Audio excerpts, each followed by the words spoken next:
Assalamualaikum warahmatullahi wabarakatuh. Selamat pagi pemirsa dan pendengar podcast COVID Talks episode pertama dimanapun Anda berada. Semoga selalu dalam keadaan sehat dan berbahagia ya.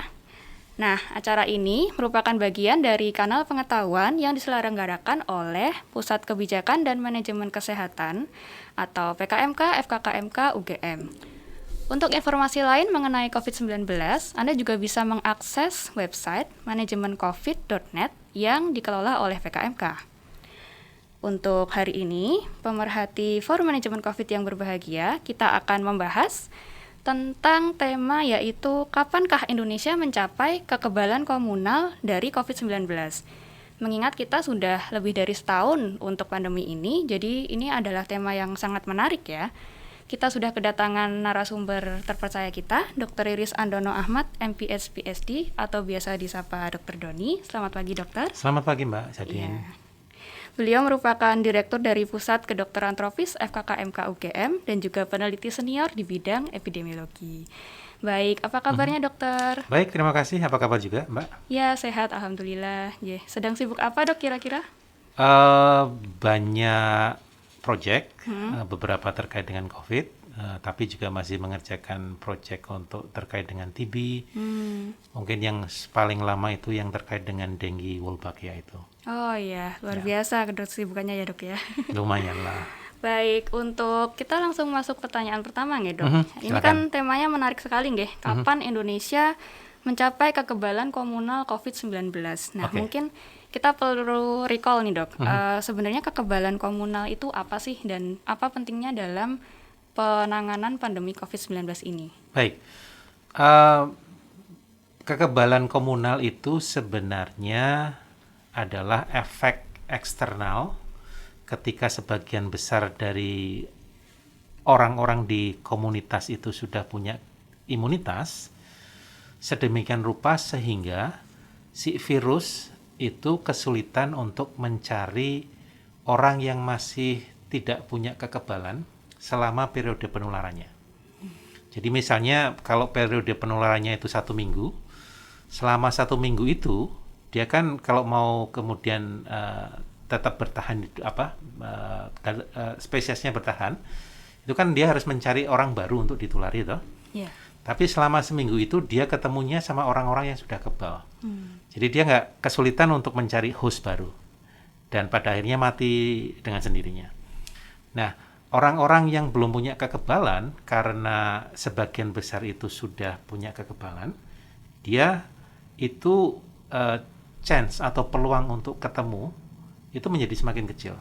Nah, itulah yang menyebabkan meskipun dia masih belum punya kekebalan, itu dia terlindungi juga oleh mereka yang sudah punya imunitas. Prinsipnya seperti itu. Jadi istilahnya saling melindungi ya, Dok ya? Betul, betul. Jadi salah satu kelebihan, terutama kalau kita bicara herd immunity atau kekebalan komunal kan adalah penggunaan vaksin ya. Jadi salah satu manfaat dari vaksin itu tidak hanya bermanfaat bagi individu yang menerimanya, beda dengan obat ya. Tetapi vaksin itu juga kalau kita bisa memberikan vaksin pada sebagian besar orang, itu juga akan bermanfaat bagi orang-orang di sekelilingnya. Baik. Nah, kalau pada tahap apa sih, Dok, kita disebut mencapai kekebalan komunal gitu? Ada level yang namanya threshold level untuk tercapainya herd immunity. Dan itu ada kaitannya dengan istilahnya angka reproduksi dasar. Kalau kita bicara sekarang mungkin pendengar sudah sangat familiar dengan angka reproduksi ya. Ada angka reproduksi dasar, ada angka reproduksi efektif yang sering dipakai untuk indikator penularan COVID ya. Angka reproduksi itu sebenarnya kalau diterjemahkan itu atau di kepanjangannya itu adalah rata jumlah kasus baru yang bisa dihasilkan untuk dari sebuah kasus yang masih infeksius selama periode infeksiusnya. Ketika seluruh populasi itu masih belum punya kekebalan. Jadi kalau angka reproduksinya 3, berarti satu kasus ini akan menghasilkan rata-rata 3 kasus baru. Bisa saja ada yang lebih, ada yang kurang, tetapi secara rata-rata 3. Nah, intinya untuk melakukan pengendalian penyakit itu angka reproduksinya harus dikurangi. Angka reproduksinya itu harus dikurangi agar kurang dari 1. Karena kalau sama dengan 1 kan masih tetap ada tuh. Yeah. Satu kasus akan menghasilkan satu kasus baru kan, sehingga akan tetap stabil. Jadi untuk bisa mengurangi angka reproduksinya kurang dari 1, itu maka dia butuh, kalau rumusnya ya, 1 minus 1/R0. Jadi kalau misalnya angka reproduksinya 2, berarti kan 1 minus 1/2. Jadi untuk bisa mencapai herd immunity, harusnya yang punya imunitas itu lebih besar dari setengah yang ada di populasi. Nah, kalau untuk COVID ini, meskipun ada range, angka reproduksi itu bisa bervariasi tergantung dinamika populasi dan sebagainya. Tetapi yang sering dipakai itu angka reproduksinya 3. Jadi kalau 3 itu 1 minus 1/3. Jadi sekitar 70% itu orang harus, populasi harus punya kekebalan. Sehingga ketika 70% orang di populasi itu sudah punya imunitas, apakah itu karena infeksi natural ataukah karena vaksin, maka kemudian si virus tadi akan kesulitan untuk mencari 30% lainnya. Apalagi kalau 30% lainnya itu tersebar secara acak, tidak ngerombol jadi satu. Ya kan? Dia akan kesulitan untuk mencari 30%. Pada akhirnya dia tidak semua kasus itu bisa menghasilkan kasus baru. Dan akhirnya penyakitnya akan hilang sendiri. Karena akhirnya kan berkurang. Nah, itu efek dari herd immunity. Jadi karena virusnya sudah nggak dapat istilahnya inang baru, dia nggak bisa berkembang biak lagi karena sudah ada kekebalan komunal ya, Dok? Ya. Baik. Tadi juga dokter menyebutkan tentang vaksin ya, Dok. Betul. Ini kebetulan di Indonesia sudah mulai masuk vaksin, sudah ada sekitar, kalau saya baca itu sekitar 10 juta orang yang sudah mendapatkan vaksin gitu. Nah, kalau menurut dokter sendiri sekarang untuk cakupan program vaksinasi ini, apakah sudah istilahnya memenuhi target untuk mendapatkan kekebalan komunal itu tadi? Ya, kalau kita mau mencapai kekebalan komunal di Indonesia, 70% dari penduduk Indonesia harus bisa mendapatkan imunitas. Kemudian itu satu ya. Kemudian juga imunitasnya itu harus dalam waktu yang bersamaan. Nah, kalau kemudian kita baru mencapai 10%, itu kan masih banyak sekali gapnya. Dan itu yang menyebabkan kita belum bisa mencapai herd immunity. Meskipun mungkin angka infeksi, kita belum tahu secara pasti ya, angka infeksi natural COVID di Indonesia. Mungkin ya orang mengira-ngira sekitar 10%-an lah. Tapi kalau ditambahkan 10 sama 10 kan juga masih jauh loh. Iya. Jadi itu yang harus kita kejar secara cepat. Karena apa?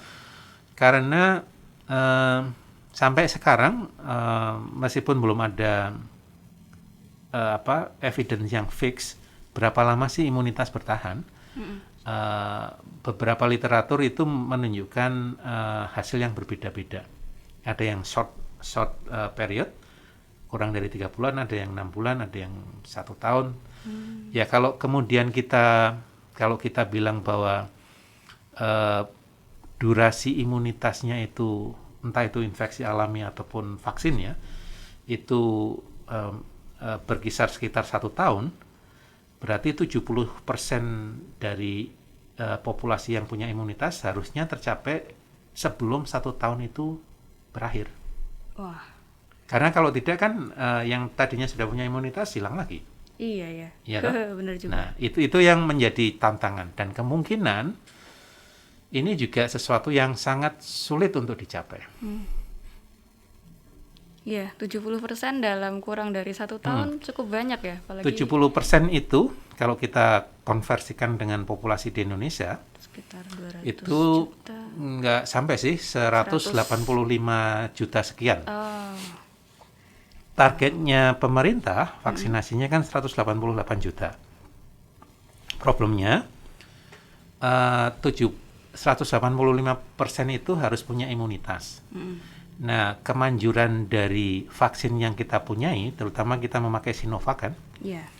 itu 65%. Kalau kita percaya itu, dan juga kemudian tidak ada reduksi efikasi karena implementasi kan, bisa saja orang yang divaksin itu dapat vaksinnya kurang dosisnya, mungkin cold chain-nya juga ada masalah dan sebagainya kan, jadi ada penurunan toh. Iya. Tapi andai saja kita percaya bahwa itu 65%, artinya ketika pemerintah itu target 188 juta itu untuk divaksinasi, end result-nya itu, hasil akhirnya itu sekitar 122 juta orang punya imunitas. Jadi masih ada gap, sekitar 60 jutaan untuk mencapai herd immunity. Jadi di sini kita punya dua tantangan. Pertama bahwa dengan teknologi vaksin yang ada saat ini, itu butuh lebih dari target pemerintah yang sudah canangkan, 188 juta, karena ada gap 22 juta sekian toh. Sama juga kemampuan untuk mencapai target itu dengan cepat, sebelum herd immunity-nya, sebelum imunitasnya itu menghilang bagi sebagian orang yang sudah divaksinasi sebelumnya. Wah, benar juga. PR-nya banyak ya, Dok ya? PR-nya banyak. PR-nya sangat banyak ya. Tapi berarti untuk mencapai itu kan kekurangan, maksudnya untuk saat ini program vaksinasi juga masih ada beberapa kekurangan di sana sini. Kalau menurut dokter apa yang perlu ditingkatkan lagi? Banyak hal. Sistem informasi salah satu yang paling krusial ya. Kita tahu bahwa pemerintah sudah mencoba untuk membuat sistem informasi yang aksesibel bagi masyarakat. Tetapi dengan meluncurkan platform Peduli Lindungi itu toh, di mana orang bisa mendaftar dan sebagainya. Tetapi ketika orang sudah mendaftar, terdaftar dan eligible, itu juga tidak tahu kapan dia bisa mendapatkan, di mana. Bahkan kemudian meskipun katakanlah saya pernah kemarin ada beberapa teman yang sebenarnya eligible untuk periode tersebut, teman-teman seniman misalnya, ketika dia mencoba mengakses layanan yang ada, itu dia tidak diterima karena banyak yang kemudian menggunakan kampanye khusus. Jadi ini kan juga ada di satu sisi pemerintah ingin mempercepat capaian tersebut, target capaiannya tadi. Di satu sisi ada orang yang juga ingin cepat mendapatkan vaksin. Sudah ada platformnya untuk sistem informasinya, tetapi sistem itu tidak bisa menyambungkan kedua kebutuhan tadi. Itu salah satu yang perlu diperbaiki secara besar. Yang kedua jelas ini terkait dengan edukasi dan kampanyenya, karena toh banyak orang yang masih tidak percaya dengan vaksin, bahkan tidak percaya dengan COVID. Ya kan? Dan itu akan mengancam capaian target imunisasi untuk bisa dihasilkan. Nah, saya rasa dua hal itu merupakan salah dua yang krusial untuk bisa diatasi kalau memang pemerintah perlu untuk mempercepat proses pencapaian target imunisasi. Baik. Nah, tadi sudah kita lihat kekurangannya dan apa upaya yang perlu dilakukan. Kira-kira bisa nggak nih dok dengan keadaan sekarang kita menjawab pertanyaan kita di atas tadi? Kapan Indonesia mencapai kekebalan komunal COVID-19? Apakah bisa diprediksi atau most likely kita tidak akan pernah. Tidak akan pernah? Ya. Bagaimana maksudnya itu dok? Tadi dua prasyarat tadi akan sulit sekali untuk dicapai. Yang pertama secara target masih ada gap untuk mencapai 70% imunitas, ya kan? Targetnya 188 juta, tetapi dengan efikasi yang ada itu hanya akan mencapai yang dapat imunitas hanya 122 juta. Kan masih ada gap yang cukup besar tuh. Yang kedua, terkait dengan durasi imunitasnya. Kita akan sulit untuk mencapai target tersebut dalam periode waktu durasi imunitas dari vaksin tadi. Nah, itu dua hal. Yang ketiga, yang make things worse, kita baru bisa menghentikan pandemi even kalau kita mencapai mencapai herd immunity ya, kekebalan komunal di Indonesia, sama seperti di Israel saat ini misalnya ya, tidak berarti kemudian kita akan bisa happily ever after dengan bahwa pandemi akan berakhir di Indonesia selama virus itu masih bersirkulasi secara global. Karena kembali bahwa herd immunity juga punya expiry date-nya, ya kan?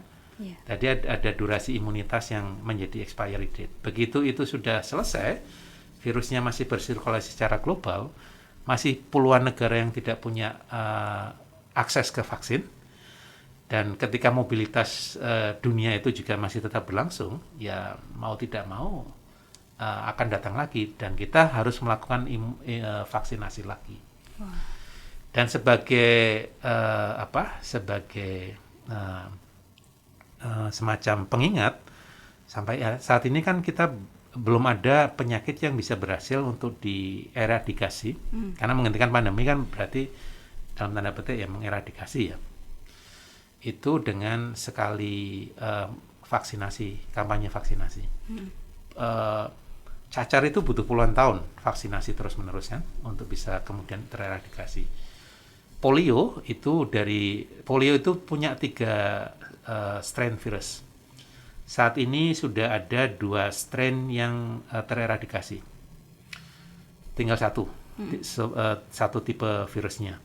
Dan itu pun hanya ada di 2 negara saja di dunia ini. Di Nigeria sama di Afghanistan atau Pakistan kalau nggak keliru. Toh sampai sekarang vaksinasi polio masih menjadi vaksinasi wajib bagi anak-anak secara global, ya kan? Betul. Karena apa itu tadi, bahwa dari waktu ke waktu akan ada susceptible baru, orang yang tidak punya imunitas, entah karena kelahiran, entah karena mobilitas dan sebagainya. Nah, itu yang akan menyebabkan sulit untuk bisa mencapai herd immunity, kecuali herd immunity itu tercapai dalam sulit untuk menghentikan pandemi kecuali herd immunity itu tercapai dalam skala global. Dan itu sebuah mimpi yang lebih absurd, lebih sulit lagi. Tercapainya secara bersamaan gitu ya, dok, langsung hilang semuanya gitu. Wah, ini jawaban yang cukup mengejutkan ya. Most likely kita masih akan sulit untuk mencapai kekebalan komunitas. Betul. Jadi sebenarnya juga pemerintah itu perlu mulai memikirkan atau mengedukasi masyarakat juga, atau mengubah objektif dari kampanye vaksinasi ini, bahwa karena sampai sekarang pun pemerintah juga masih dalam tanda petik berharap ya herd immunity tercapai.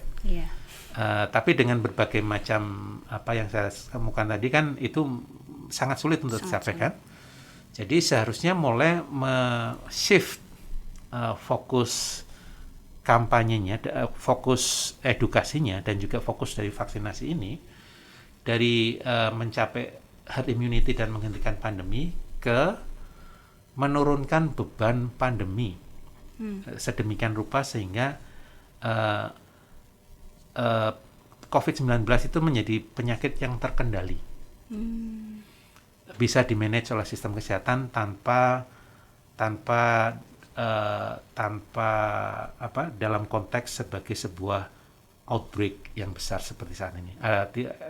Situasinya berubah menjadi dari emergency situasi kedaruratan menjadi situasi pengendalian yang programatik dan sama seperti pengendalian demam berdarah, TB dan sebagainya.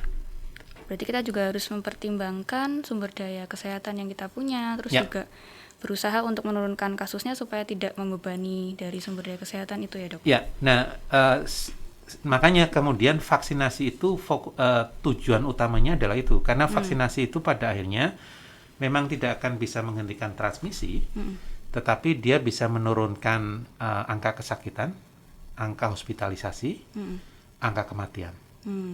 Cukup signifikan, karena kalau katakanlah kita bilang 65% efikasi kan berarti ada 65% orang yang tadinya harusnya sakit jadi tidak sakit. Yeah. Itu kan signifikan toh? Yeah. Dan itu akan mengurangi beban untuk pengendalian, entah mulai dari diagnosis, mulai dari pengobatan dan sebagainya. Ini yang harusnya menjadi fokus. Jadi shift paradigmanya harus di shift dari yang menghentikan pandemi, tetapi berubah menjadi mengendalikan pandemi. Ya baik, memang dan ini juga butuh kerjasama seluruh pihak nggak dok? Ya. Baik, mungkin pertanyaan terakhir nih dok, karena tadi kita fokusnya sudah akan berpindah dari emergensi dengan kembali ke pengendalian pandemi yang tidak menurunkan beban juga.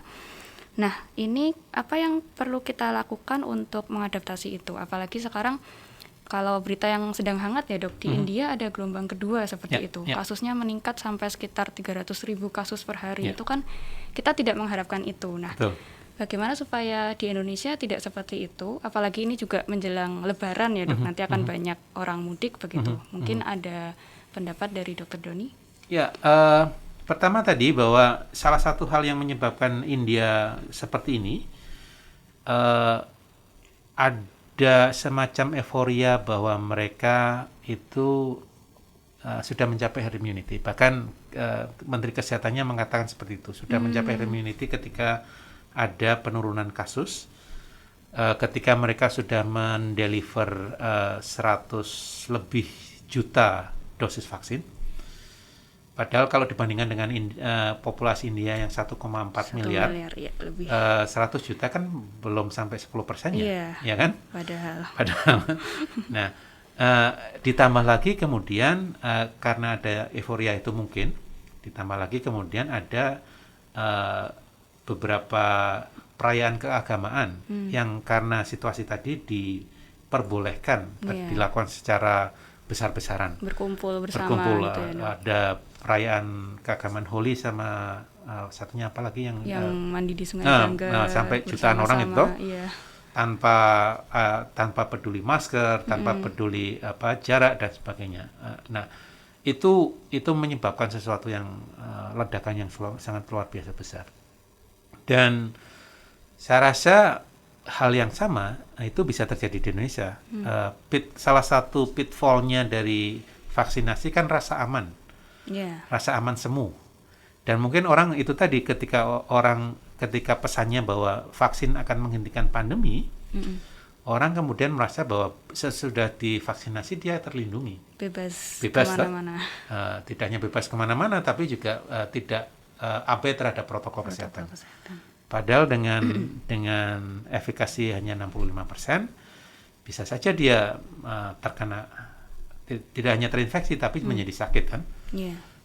Nah itu yang harus menjadi pendidikan kesehatan bagi pemerintah untuk melakukan itu, bahwa dengan adanya vaksinasi tidak berarti kemudian kita terbebas dari COVID. 5M itu harus tetap dilakukan sampai memang ya kalau sebenarnya menjadi relevan. Kalau misalnya herd immunity bisa tercapai, ya seharusnya 5M itu sampai herd immunity tercapai. Tapi ini kan enggak. Jadi mau tidak mau vaksin itu sebagai strategi komplementer saja untuk pengendalian COVID. Kemudian terkait perayaan Lebarannya yang sekarang ini, sebenarnya baik bahwa pemerintah itu melarang mudik Lebaran. Tetapi menjadi tidak pas ketika justru mendorong orang berwisata di dalam kota, di wilayah lokalnya, ya kan? Kenapa begitu? Karena saat ini di setiap populasi itu, kalau kita ibaratkan populasi itu jerami kering ada, kemudian COVID itu sebagai api ya. Di setiap populasi itu sudah ada apinya masing-masing, ya kan? Jadi melarang orang mudik itu sebenarnya tidak akan menyebabkan pencegahan penularan, karena penularan di banyak tempat, di banyak kota kabupaten itu transmisinya sudah transmisi komunitas yang sudah self-sufficient, self-sustain, yang sudah memang berlangsung terus. Jadi mengencourage masyarakat, tanpa di-encourage pun kalau lebaran kan mobilitasnya menjadi naik kan. Ada kebutuhan untuk berinteraksi lebih kuat kan. Nah, apalagi di-encourage untuk mengunjungi tempat-tempat pariwisata, itu akan meningkatkan mobilitas dan pada akhirnya akan meningkatkan juga resiko penularan di setiap tempat tersebut. Kebijakan ini mungkin akan lebih tepat dulu pada awal pandemi, ketika pusat-pusat penularan itu hanya di 1-2 kota. Melarang mudik, kemudian membiarkan masyarakat untuk mengunjungi tempat wisata lokal itu menjadi masuk akal. Karena di setiap kota itu belum ada penularan, ya kan? Nah, sekarang begitu penularannya sudah meluas, self-sustain di setiap populasi, melarang mudik atau tidak, itu sebenarnya signifikannya ya mungkin bisa meningkat, tapi ya tanpa mudik pun masih bisa meningkat. Jadi sekarang ya istilahnya kita menghadapi normal kayak jaga diri sendiri gitu ya dok ya. Karena dari pemerintah juga malah encourage-nya berwisata. Betul, gitu. betul. Meskipun ya memang ada benarnya bahwa ekonomi harus tetap berputar ya. Tapi bahwa apabila memang seperti itu harus ada langkah-langkah tambahan. Misalnya boleh berwisata, tetapi protokol itu benar-benar harus diimplementasi. Kemudian yang menjadi penting lagi adalah pembatasan kapasitas. Jangan sampai, apalagi di Lebaran ya, di setiap tempat pariwisata bisa sangat berdesak-desakan. Harusnya ada pembatasan di setiap destinasi wisata, berapa banyak kapasitas per satuan waktu yang bisa diperbolehkan itu. Dan juga harus ada yang mengawasi ya dok, karena aturan saja kalau nggak ada yang mengawasi. Dan ada yang menindak. Iya, benar sekali. Baik, mungkin ada kesimpulan terakhir dok sebelum kita tutup. Nah, karena itu bahwa sebenarnya virus itu kan tidak bisa jalan-jalan toh. Virus itu kan makhluk setengah mati. Oh iya. Ya, atau setengah mati atau setengah hidup ya? Setengah mati. Ya. Artinya butuh inang ya. Dia tidak akan kemana-mana kalau tidak dibawa pergi kemana-mana. Jadi semakin banyak orang yang pergi kemana-mana, virus itu semakin senang karena dia mudah bersirkulasi. Dan karena itu maka yang punya resiko itu adalah individu. Kita itu masing-masing punya resiko untuk menular dan ditulari. Menulari dan ditulari, ya kan? Kalau kita ingin tidak tertular, salah satu hal yang paling penting ya kita menurunkan mobilitas kita. Dan kemudian tetap melakukan protokol 5M tadi. Itu itu adalah saya rasa pesan yang menjadi penting bagi masyarakat, bahwa pemilik resiko adalah setiap individu. Jadi jangan merasa iri kalau ada orang yang lain melakukan pelanggaran protokol kesehatan dan tidak ditindak, sementara kita tidak melakukan seperti itu. Iya, jadi kita juga harus bertanggung jawab terhadap diri sendiri dan lingkungan di sekitar kita ya, dok ya. Baik, terima kasih Dr. Doni untuk penjelasan hari ini. Nah, pemerhati Forum Manajemen COVID dimanapun Anda berada, tak terasa kita sudah selesai untuk membicarakan tema hari ini, yaitu kapankah kekebalan komunal dari COVID-19 akan tercapai di Indonesia. Jawabannya cukup mencengangkan ya, karena masih ada banyak gap yang membuat kekebalan komunal ini sulit tercapai. Jadi kesimpulannya kita tetap harus menjaga protokol kesehatan dengan 5M, dan juga kalau sudah ada giliran untuk vaksinasi, segera saja untuk bisa divaksinasi, karena kita bertanggung jawab terhadap diri kita sendiri dan juga penularan dari penyakit COVID-19 ini kepada lingkungan di sekitar kita, seperti itu. Baik, terima kasih kepada Dr. Riris Andono Ahmad selaku narasumber. Terima kasih juga kepada pemirsa dan pendengar yang telah mendengarkan podcast ini sampai akhir. Kita akan berjumpa lagi di podcast selanjutnya. Jadi saya Sherlyn selaku moderator dan tim dari PKMK undur diri. Sampai jumpa dan wassalamualaikum warahmatullahi wabarakatuh. Waalaikumsalam warahmatullahi wabarakatuh.